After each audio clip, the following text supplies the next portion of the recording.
గన్నవరం మాజీ MLA YCP నేత వల్లభనేని వంశీ అజ్ఞాతంలోకి వెళ్లారని తెలుస్తోంది. మాచవరం పోలీసులు అరెస్ట్ చేస్తారన్న అనుమానంతో అండర్ గ్రౌండ్ లోకి వెళ్లినట్లు సమాచారం.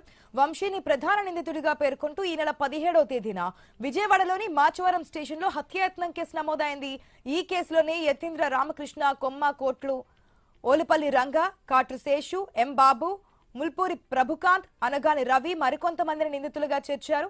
2024 జూన్ 7వ తేదీన సునీల్ పై దాడి చేయమని వంశీ తన అనుచరులను రెచ్చగొట్టారని, దీంతో వారు కర్రలు, మారణాయుధాలతో తీవ్రంగా గాయపరిచారని ఆరోపణలు వచ్చాయి.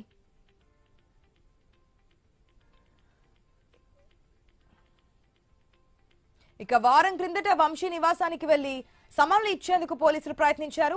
ఆయన అందుబాటులోకి రాలేదని తెలుస్తోంది. ఈ కేసులో ముందస్తు బెయిల్ కోసం హైకోర్టును ఆశ్రయించిన వంశీకి ఉపశమనం లభించలేదు. ఫోన్ స్విచ్ ఆఫ్ చేసి అజ్ఞాతంలోకి వెళ్లారని సమాచారం. విజయవాడలోని ఎస్సీ/ఎస్టీ కోర్టులో విచారణలో ఉన్న సత్యవర్ధన్ కేసు వాయిదాకు నిన్న హాజరు కావాల్సి ఉన్న రాలేదాయన. సునీల్ పై దాడి కేసులో నిందితుడిగా ఉన్న ఆయన అనుచరుడు ఓలుపల్లి రంగా కూడా ఎస్సీ/ఎస్టీ కోర్టు వాయిదాకు రాలేదు. మిగిలిన అనుచరులు అజ్ఞాతంలోకి వెళ్లారని తెలుస్తోంది. పోలీసులు వంశీ కోసం గాలిస్తున్నారు. పూర్తి అప్డేట్స్ మా ప్రతినిధి యాకూబ్ ద్వారా తెలుసుకుందాం. Good morning Yakub. ఏదైతే గతంలో మనం చూస్తాం, విచారణ చేశారు, అరెస్ట్ చేశారు, ఇప్పుడు మళ్ళీ ఎక్కడ అరెస్ట్ చేస్తారో అన్న భయంతో వల్లభనేని వంశీ అజ్ఞాతంలోకి వెళ్ళినట్టుగా తెలుస్తోంది. డీటెయిల్స్ అంటే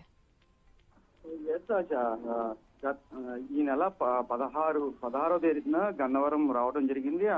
అప్పుడు కార్యకర్తలతో కూడా మాట్లాడడం జరిగింది. ఆ తర్వాత కొంతమంది కార్యకర్తలు ఇళ్లకు కూడా పెట్టి తర్వాత హైదరాబాదు 17వ తారీఖు వెళ్ళడం జరిగింది. ఆ నేపథ్యంలోనే 17వ తారీఖు మాచవరం పోలీస్ స్టేషన్ లో కేసు నమోదు చేశారు.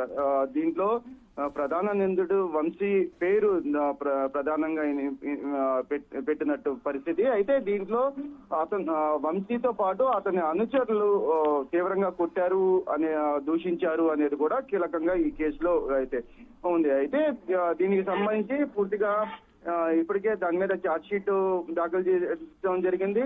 అరెస్ట్ కి నోటీసులు కూడా పోలీసులు ఇవ్వడం జరిగింది. ఈ నేపథ్యంలో ముందస్తుగానే వంశీ హైకోర్టుని ఆశ్రయించారు. బెయిల్ పిటిషన్ కోసం ఆయన హైకోర్టుకు వెళ్ళడం జరిగింది. అయితే అక్కడ కూడా ఆయనకి చుక్క ఎదురు తగిలినట్టుగా కనిపిస్తుంది. ఆయనకి ముందస్తు బెయిల్ మంజూరు కాని పరిస్థితి. అయితే ఇప్పుడు ప్రస్తుతం పోలీసులు వంశీతో పాటు మరో నలుగురు ప్రధాన అనుచరులుగా ఉన్న నలుగురు కూడా అబ్స్టాండ్ లో ఉన్నారు. అయితే వాళ్ళ ఫోన్స్ కూడా అందుబాటులో లేదు.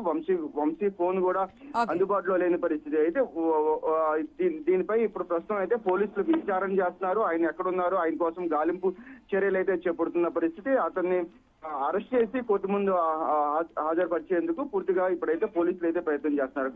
గతంలో కూడా సుమారుగా 130 రోజుల పాటు ఆయన జైల్లో ఉండి బయటకు వచ్చిన అనంతరం కూడా ఆయనపై పలు కేసులు ఇప్పటికే నమోదు అవడం జరిగింది. కీలకంగా ఇప్పుడు ఈ కేసు కూడా కీలకంగా మారిందని కూడా చెప్పుకోవచ్చు. దీని మీద ముందస్తు బెయిల్ రాకపోవడంతో కొంత ఇబ్బందికరంగా వంశీకి మారిందని కూడా చెప్పుకోవచ్చు.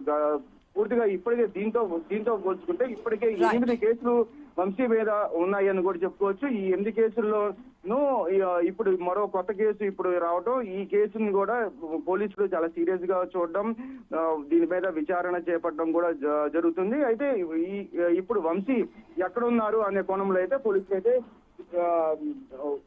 పూర్తిగా నిమగ్నం ఉన్నారు అని కూడా చెప్పుకోవచ్చు. ఆ వంశీతో పాటు మిగతా నలుగురిని కూడా గాలిస్తున్న పరిస్థితి. Right Yakub, thanks for the update.